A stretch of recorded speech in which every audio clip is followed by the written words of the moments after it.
Hey Zombie Slayers, Jonathan here at Night Knowledge.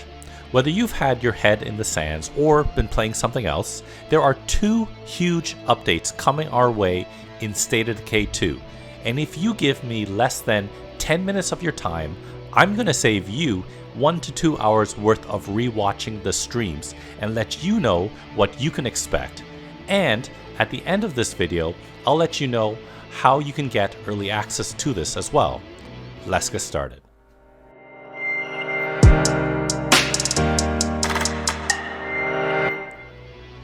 There are two major updates, and the first one is Plague Territories. Basically, Plague Hearts will create a zone on your map that some developers have dubbed Plague Spheres that will affect your gameplay in said zone. You'll notice the red haze while traveling in this zone, and not just in the exact room of the Plague Heart. It won't hurt you, but it does create a visual distraction which at higher difficulties can be just as dangerous. Plague territories are removed by destroying plague hearts, but other plague hearts can be close by and cause overlapping plague territories, requiring you to destroy more hearts than you might be prepared for. Locations and potential outposts within a plague territory can still be looted, but can no longer be claimed until the plague territory has been removed. This has far-reaching implications, as you can't place an outpost anywhere you like or need anymore.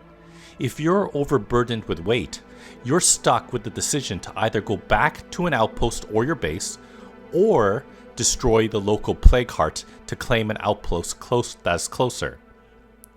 Second, a strategy some players take is to claim an outpost very close to a plague heart to have a relatively safe zone and a place to run back to if the shit hits the fan. Now you won't be able to do that. It'll always be a trek to drive or to walk to the plague heart. Hey, so if you're enjoying my video so far, leave a like and click that subscribe button. Check out my State of Decay 2 playlist that features a ton of guides that I've made that'll hopefully level up your game or experience some fun, high difficulty co-op.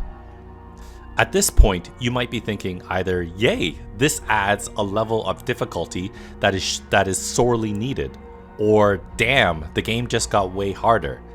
And that is a good segue to the next major update, which are upgraded outposts. Currently, players will have anywhere between 2 to 8 outposts that they can claim on the map, which will give them a daily income of resources, whether it be food, fuel, or even beds. To claim an outpost, the player will need to explore each room of the location, clear it of all the Zeds, and have an appropriate amount of influence to buy it. Revealed by the system designer Lucy Tibbett, there will be outposts on the map with a disc symbol that indicates it's a more valuable outpost. There are two main features that makes these upgradable outposts more valuable. The first one is that you'll earn 1 to 2 more resources per day. To upgrade an outpost, it'll cost a small amount of influence, materials, labor, and typically take about a minute to upgrade. This is huge because you'll no longer have to stick with the same strategies that you've been using this whole time for facility design.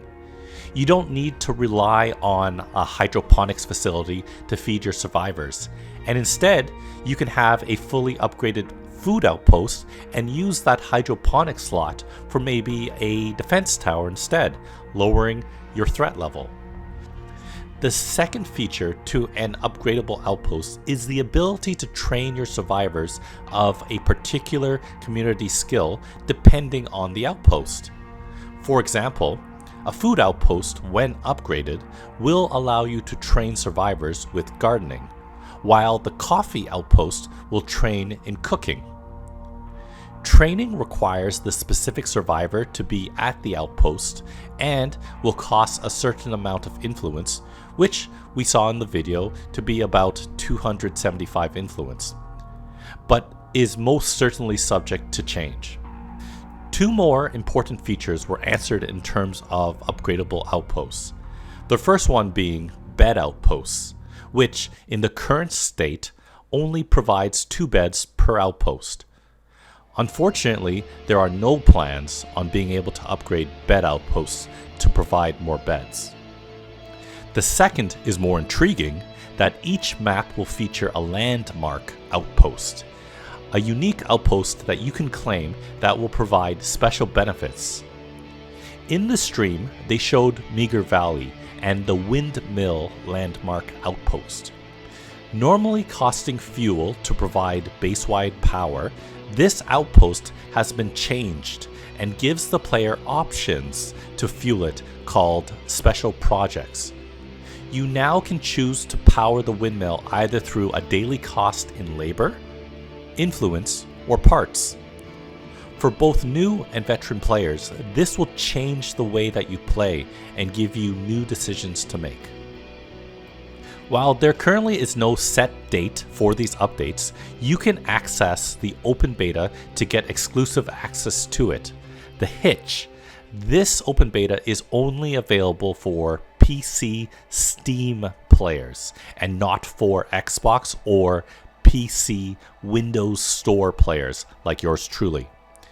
If you are one of the lucky ones that have it on Steam, simply pull up your library.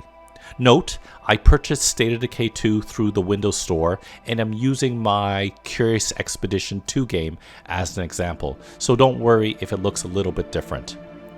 On the left-hand window, select State of Decay 2, right-click and select Properties. On the pop-up window, select Betas on the left, and there will be a beta option for you to select from a drop-down box. Once you select the open beta and close this window, Steam will download it automatically for you. So we talked about the Plague Territories, how they'll affect the way that you play the game, and then we talked about upgradable outposts, giving more reasons to have certain kinds of outposts and giving more options for diversifying survivor community skills. We might even forego our normal selection of outposts and use landmark outposts instead because they're new and exciting. And lastly, as you saw, State of Decay 2 Steam owners will have the option of participating in the open beta, which will allow you to test these updates before they're released in a currently undisclosed date. So that concludes today's video. I hope it excites you for the future. Let me know in the comments below what features you're most excited for and one that you're hoping to see but hasn't been covered yet. Check out the rest of my channel for other videos on State of Decay 2, video games, board games, and other fun things. Thanks for watching, and I'll see you next time.